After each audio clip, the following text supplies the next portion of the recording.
Episode के start में Luffy बोलता है, ओ ये लोग तो लड़ने के लिए रेडी हैं। ओनर, अगर मैं इसे हरा दूं तो क्या मैं यहाँ नौकरी छोड़ सकता हूँ? हाँ, जो मर्जी में आए वो करो।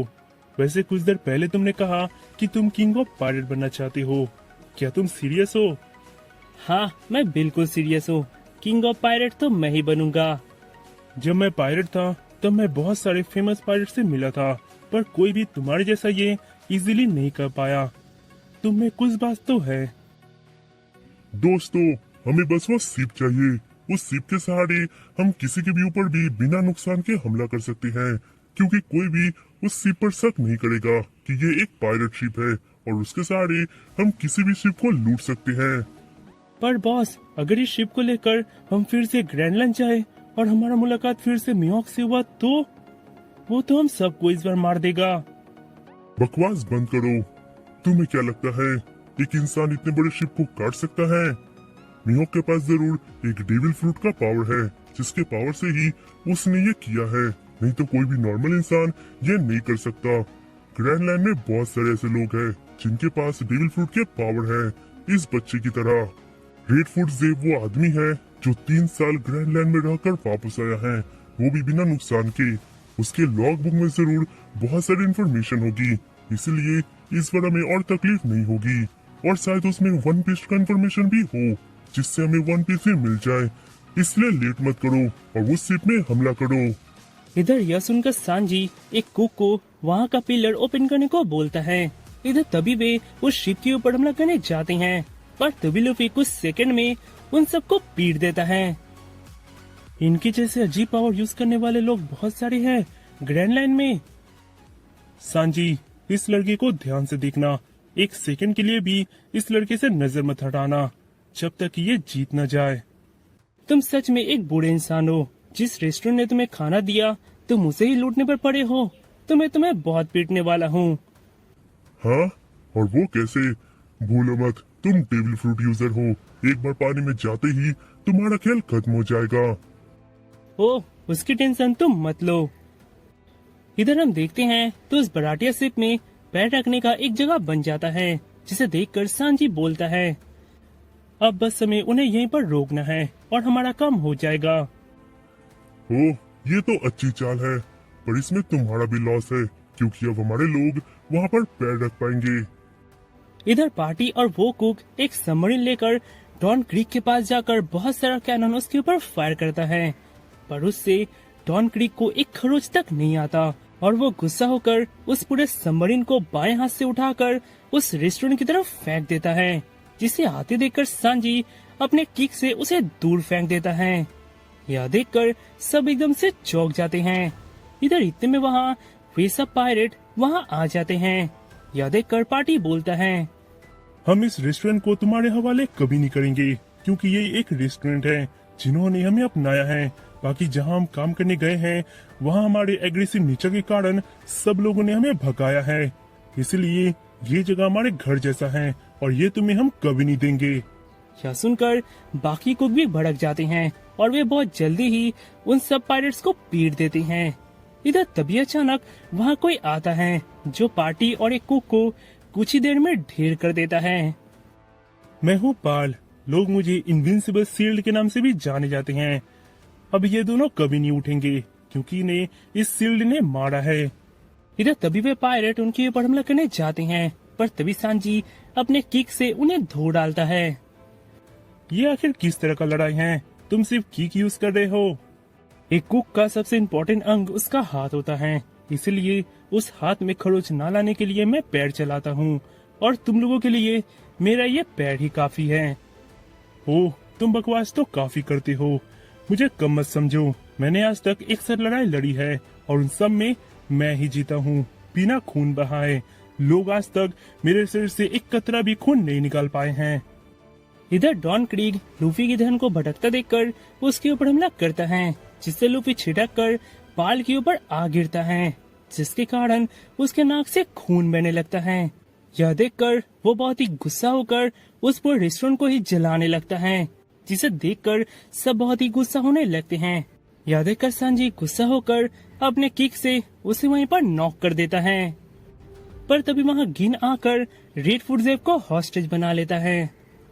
लड़ाई यहीं पर खत्म करो, नहीं तो इस बुड्ढे की जान चली जाएगी। पास्ट में ये ओल्ड मैन कितना ही पावरफुल क्यों न रहा हो, पर अब ये मामूली कुक है, इसलिए इसे मारना अभी बहुत ही आसान है। इसलिए प्लीज सांची, इस प्लेस को छोड़कर चले जाओ, मैं तुम्हें मारना नहीं चाहता। यहाँ से चले जाऊं? सॉरी, पर यह हमारा रेस्टोरेंट है और मैं यहाँ से कहीं नहीं जा रहा। गिन, अगर तुम्हें सच में हॉस्टेज चाहिए तो गन का पॉइंट मेरी ओर करो। अगर तुम्हें मरने का इतना ही शौक है तो तुम्हारी ख्वाहिश मैं पूरी कर देता हूँ।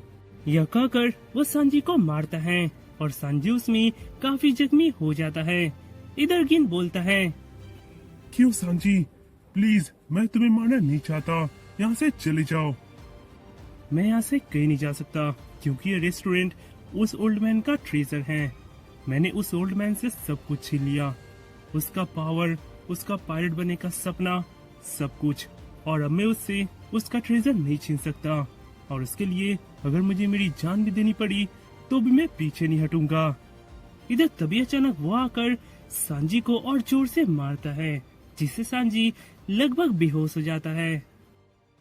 उसके बाद हमें सांजी का पास दिखाया जाता है, जहाँ वो एक पैसेंजर शिप में कुक का काम कर रहा होता है। और तभी वो अपने आसपास के कुक को बताता है कि वो ऑल ब्लू जाना चाहता है, एक ऐसा जगह जहाँ पर इस दुनिया की सारी मछलियाँ इकट्ठा होती हैं। ऑल ब्लू वो जगह है जो east blue, north blue, south blue और वेस्ट ब्लू को मिलकर बनता है, जहाँ पर इस दुनिया की सारी मछलियाँ आकर मिलती हैं। इस बात को सुनकर वे कुक हंसने लगते हैं, क्योंकि आज तक ऑल ब्लू को किसी ने नहीं देखा और वो एग्जिस्ट भी करता है या नहीं वो किसी को नहीं पता। उसके बाद वे कुक कस्टमर का छोड़े हुए खाना खा रहे होते हैं।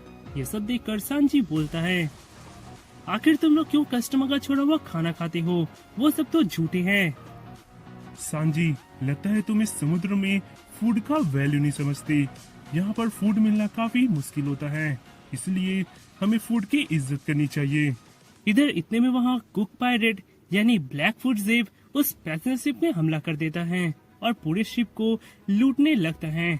इधर यह देखकर सांजी बोलता है, किसी भी हालत में मैं यहाँ नहीं मर सकता क्योंकि मुझे ऑल ब्लू जाना है। यह कहकर वो रेड फूड जेब को मारने जाता है, पर तभी वो उसे एक जोरदार किक मारता है। बिल्कुल नहीं, मैं इन पायरेट के हाथों नहीं मरने वाला, मैं ऑल ब्लू को देख के रहूंगा। हे, इसने क्या कहा? All blue? हे बच्चे, सपना देखना बंद करो। ऑल ब्लू जैसा इस दुनिया में कोई जगह नहीं है। हम अभी अभी ग्रैंड लाइन से घूर के आ रहे हैं।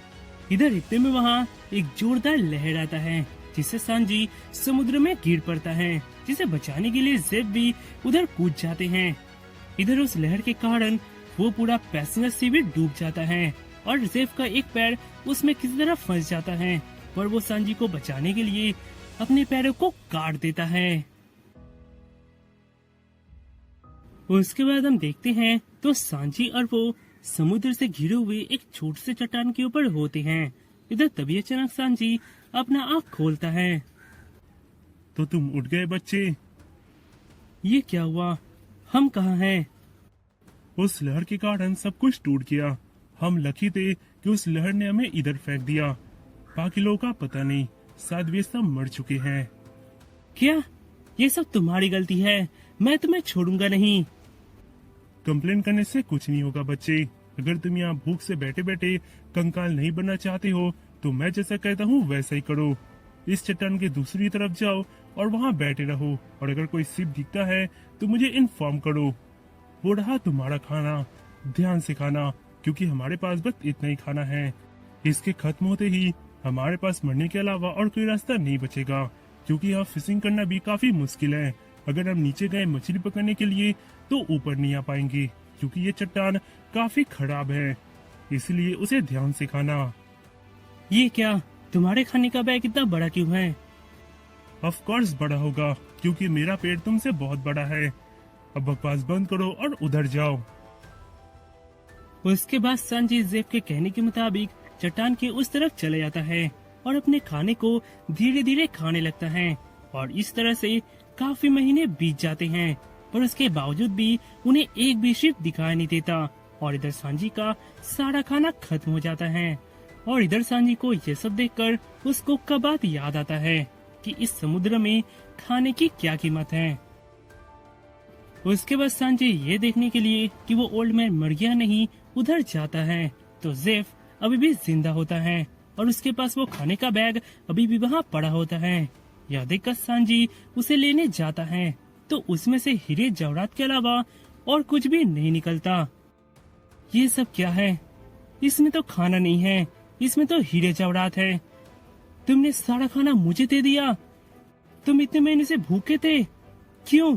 मैंने तो नहीं कहा था कि तुम मेरी मदद करो। बच्चे, तुम इधर क्यों आए? मैंने कहा था ना, जब तक तुम्हें शिप नहीं मिल जाते इधर मत आना। बकवास बंद करो। यह कहकर वो उसे देखता है तो जेफ की हालत काफी खराब होती है। इधर उसके पैर को देखकर सांजी को यकीन हो जाता है कि उस रात जेफ ने ही अपने पैर की कुर्बानी देकर उसकी जान बचाई थी। यह सब देखकर वो रोने लगता है। आखिर क्यों? तुमने ये सब क्यों किया? तुमने मेरी जान क्यों बचाई?